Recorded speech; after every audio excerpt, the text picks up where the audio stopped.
Oh Pai, nós te adoramos nessa noite. Bendizemos o teu santo nome, porque só tu és digno de receber toda a adoração, toda a honra, toda a glória e todo o louvor. Nós queremos entender e buscar mais de ti, Pai. Neste ano que está ficando para trás, Deus. Oh Pai, que no ano que vem, Senhor, nós sejamos totalmente reformados, restaurados, abençoados, Deus. Que todos nós venhamos a entender, Pai, o grande propósito, o grande objetivo que Tu tens para as nossas vidas. Em nome de Jesus, Senhor, obrigado, Pai, nós te damos graças por tudo. Em nome de Jesus, Deus, receba o nosso louvor, receba a nossa adoração, Pai. Oh, nós te louvamos, Senhor, nós te agradecemos, porque Tu és santo. Oh,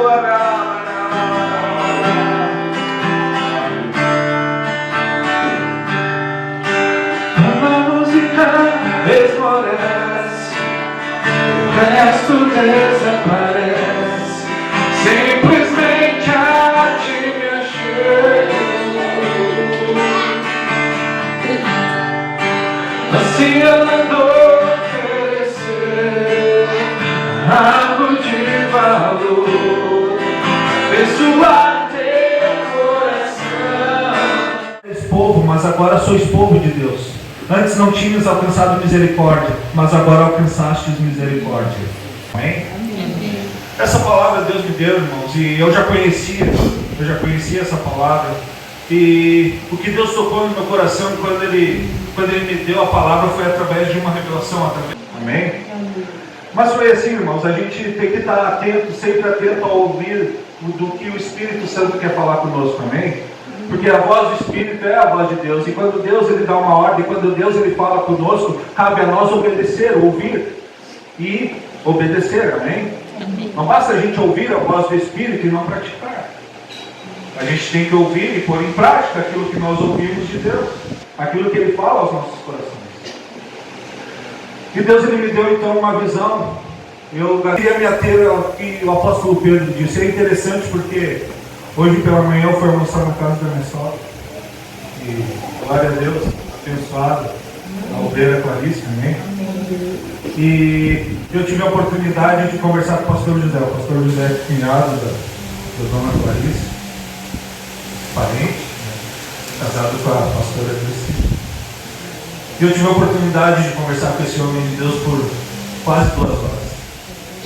E é incrível, irmãos, porque no meio da conversa a gente tocou no assunto do livro de 1 Pedro, sobre nós sermos, sobre a presciência de Deus. Depois eu vou ler com vocês. Então foi uma confirmação daquilo que o Espírito Santo havia colocado no meu coração há 2 semanas atrás. Amém? Então quando a gente ouve a voz de Deus, quando a gente troca conversas, é importante a gente conversar, ter diálogo com pessoas que frequentam a igreja, ter diálogo com pessoas que têm a vida consagrada a Deus. Porque isso vai elevar o nosso conhecimento.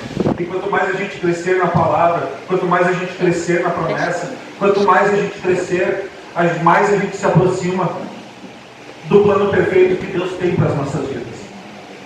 Mais perto a gente chega do autor e consumador da fé, que é Cristo Jesus. Você está entendendo? Então irmãos, tenha comunhão com quem pode edificar a tua vida. Amém? Não vai ter comunhão com pessoa que vai te colocar para baixo. Tem uns que são uma geladeira, né? Às vezes tu está no meio da oração, no meio do louvor, no meio da adoração, e quando vê tem uma pessoa do teu lado, ela está indisciplinada, ela não consegue enxergar que aquilo dali é espiritual, e você olha para a pessoa, ela estava olhando, mexendo no Facebook, olhando no WhatsApp, e aí você se deixa, daqui a pouco, por isso que eu fecho meus olhos, por isso que eu sento aqui na frente, para não enxergar nada do que acontece lá atrás. Que é para quando eu estiver em adoração, para quando eu estiver adorando, para quando eu estiver reverenciando, meu Deus, nada me atrapalha. Você está entendendo? Então, irmãos, procure sempre andar, procure sempre conversar, procure sempre ouvir conselhos de pessoas que tenham, de fato, uma vida testemunhada em Cristo Jesus. De pessoas que dão fruto dentro do reino. Amém? Mas eu quero me ater aqui ao texto então de 1 Pedro. Pedro é incrível porque a Bíblia diz lá em Atos 4:13 Isso foi uma das coisas que eu conversei com o pastor José lá de manhã, na nossa conversa. A Bíblia diz que Pedro e João, eles, após a ascendência de Cristo Jesus, Jesus morreu, ressuscitou, e ele ficou 40 dias ainda aqui sobre a terra com os apóstolos. E ele disse: olha, ide por todo mundo, pregai o evangelho a toda criatura. Em meu nome vocês expelirão demônios, em meu nome vocês curarão enfermos. E ele dá várias instruções e admoestações. Uma delas, lá no livro de Atos, ele diz: olha, permaneçam aqui em Jerusalém, até que desça sobre vós o Espírito Santo de Deus. E ali, no dia do Pentecostes, aqueles homens, a Bíblia diz que eram os apóstolos, e cerca de 120 homens que ficaram para receber a descida do Espírito Santo. E todos eles foram cheios do Espírito Santo de Deus. A Bíblia diz que um vento impetuoso no lugar, e todos os homens falavam com língua. E aquilo ali serviu de testemunho para muitas pessoas que estavam para a festa de Pentecostes e que não entendiam como é que o povo judeu, o povo hebreu, eles estavam falando na língua deles, sendo que eram pessoas vindas de fora da região da Judéia. Mas a Bíblia diz que aqueles homens, eles foram tomados pelo Espírito Santo de Deus, e a partir dali eles começaram a testemunhar a obra que Jesus Cristo havia feito. E em Atos 4,13 diz que Pedro e João, eles eram homens iletrados. Quem sabe o que é iletrado? Levanta a mão. Amém.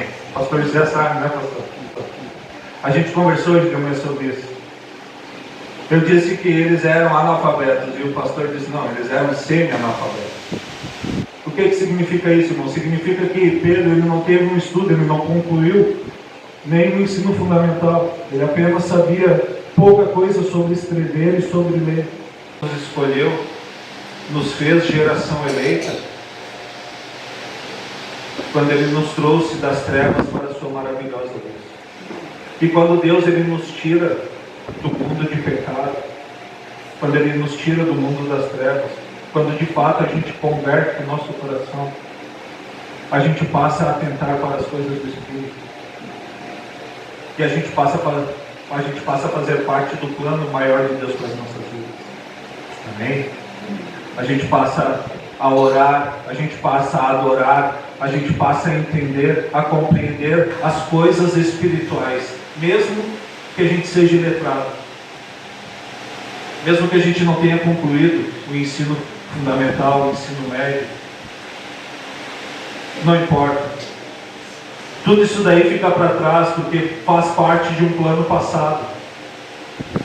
Os nossos pecados, eles são pregos, jogados dentro de um saco de lixo e jogados no mar de esquecimento, quando a gente faz a conversão da nossa vida e passa a adorar a Deus, porque somente Ele é digno, amém? Amém. Somente Jesus, por exemplo, é o sumo sacerdote. A gente passa a viver uma vida regrada, uma vida cheia de promessas e de experiências, uma vida no Espírito. Amém? Nós tivemos esse ano um grande evento. Nós tivemos, já sei, a Copa do Mundo. Não. A Copa do Mundo foi bênção. Até o Brasil perdeu. Mas nós tivemos as eleições este ano.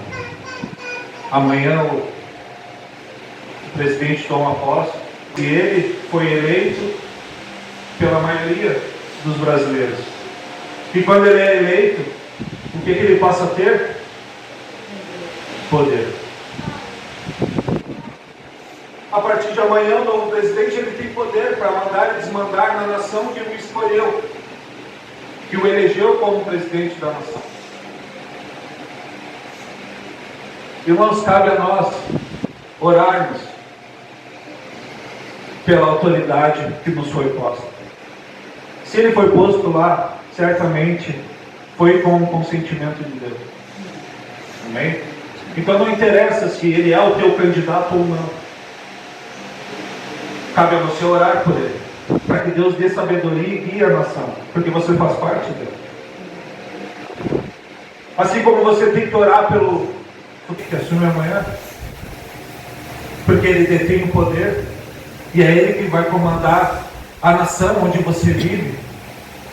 Da mesma forma, Você tem que buscar aquele que é o autor da vida, aquele que tem o comando sobre a tua vida, aquele que é capaz de te dar a vida e a vida com abundância, aquele que um dia morreu na cruz e pagou pelos teus pecados e pelos meus, para que você tenha uma vida eterna.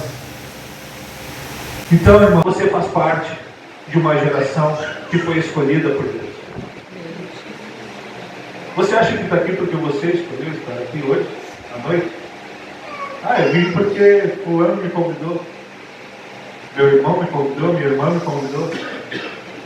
Eu vim porque eu tenho que passar um tempo lá na igreja para depois poder ir ter com os meus familiares. Irmãos, você está aqui porque Deus te trouxe aqui. Porque você foi escolhido.